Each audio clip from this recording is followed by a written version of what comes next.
Ngiyayithanda ke lonto kanti phaya eCape Town. Hallelujah. Ukuthi iyona nto yokuqala kufanele yenze ukusinzwa. Mamela. Umuntu angagida kule ndawo eze kule ndawo kodwa bangakasinzeki kuye. Usezalwa nenyaniso xa eshunya yena. Aphume ngaphandle. Hallelujah. Ahambe cofa amakufokotho kwezinkonzo zonke amanzi hayi le ingathi ibhedele ngoba ufuna le izawuthetha lento ayifunayo. Phofu akakasindiseki kuye. Hallelujah. Amen. Hayi man ayiva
Hallelujah. Amen. Hallelujah. Amen. Hallelujah. Amen. Hallelujah. Amen. Hallelujah. Amen.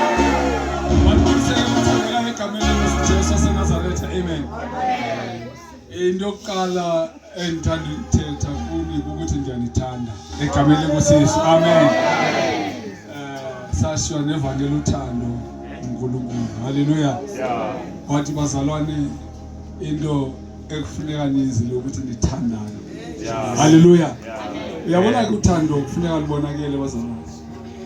Hallelujah. Amen. Alufuna ukokwa lokodwa. Lithi iBhayibheli liqonela nabeza omnye.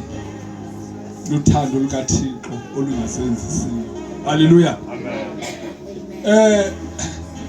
Pa eCape Town ikhona into endivama ukuyithetha. Hallelujah. Amen. Xa ndithetha ngokusindiswa. Hallelujah. Amen. Kunento endivama ukuyithetha ethi uNkulunkulu uqala kusindisa apha kuwe nothi ezonweni. Hallelujah. Amen. Because utshaba lokuqala. Hallelujah. Utshaba lokuqala kuyivangeli kwanguwe. Hallelujah. Wayeka amagqwirha uzeke zonke izizi umyeke uSathana nemisebenzi yakhe kodwa lona sitshaba lokuqala ngubani? Because i-decision ufuneka ithathwe nguwe but wena ulwe nenyaniso eziswe kuwe. Hallelujah. Ulutshaba kuwe. So kufuneka xa uqala usindiswe kubani? Siyeke izono kuqala. Hallelujah. Usindiswa bakuwe. Uzokwazi ukuva xa kuthethwa ngesono because xa sowusindiswe kuwe awuphikisani nenyaniso. Awundivanga. Hallelujah. Uma usindiswe kuwe kuqala. Hallelujah. Because xa usindiswe kuwe uyakwazi ukumelana nantoni? Yakwazi uyivinyaniso ulenze izwi. Ndiyayithanda ke lonto kanti phaya eCape Town. Hallelujah. Ukuthi iyona nto yokuqala kufanele yenze ukusinzwa. Mamela. Umuntu umuntu angagida kule ndawo eze kule ndawo kodwa bangakasiniseki kuye usezalwa nenyaniso xa eshunyayela aphume ngaphandle.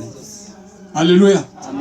Ahambe cofa amakufokotho kwezinkonzo zonke amakuthi hayi le ingathi ibhetele ngoba ufuna le izawuthetha lento ayifunayo. Phofu akakasiniseki kuye.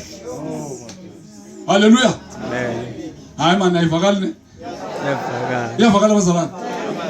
So uNkulunkulu wasinceda ukuthi siyazi yona enemy kuqala sikhe simye kuSathana simbeke ecaleni sazi enemy yokuqala. Ngoba enemy yokuqala nguwe. Hayi mana univale. Haleluya. Siyabonga uThixo bazalwane egameni lenkosi Yesu. Cape Town ke le. Haleluya. Sikhonza uThixo bazalwane pha eCape Town. Inkosi yamayisikelele indoda ibawele nongena phansi kwetafini. Haleluya. Kuthethwa izwi kaThixo bazalwane alikhethi bani. Haleluya. And limnandi ngendlela eliza ngayo. Haleluya. Because liza biblically silifundelwe izwi. Zikhona izinto apho uma zithetha uqonda ukuthi le. Haleluya. Andiyazi into bivela phi nomuntu oqela yona ngabi namnombo wayo kodwa uma kusizwe izwini unikwa ivesi nasahluka uqonda ukuthi hey le ayikwazi ukuphikiseka. Haleluya. So izwi kaNkulunkulu into apho noba awufika mandi but ukuba iphume ezwini kuyanyanzeka ukuthi wena uzi-adjust. Ayilo lizwe esiza-adjusta kodwa lilo nguwe kufuneka uthini. Hayi man iyavakala bazalwane. So sihleli ngolo hlobo sizi-adjust ukuthi sibe ngumfanekiso kaThixo okanye sifaneleke kuThixo ngokwantoni ngokwezwi lakhe. Lona lilo bazalwane. Angikhathani noba ungabheka kwephi icala lilo. Nami ndike ndive kabuhlungu bazalwane. Hayi yima ndinixela inyani. Nami ndike lishunyana izwi kaThixo ndive kabuhlungu ndihleli phansi ngiqonde Thixo ndizawulungisa. Inkosi kamayisikelele because ndime kufuneka adjust not izwi.